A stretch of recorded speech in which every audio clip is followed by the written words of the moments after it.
Saan ba tungo?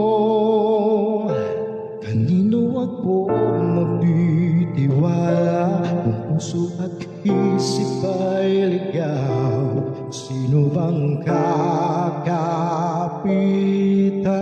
Sabihin ang kanyang pangalan. Narito, bukas ang puso ko. Hawak mong aking kamay sa aking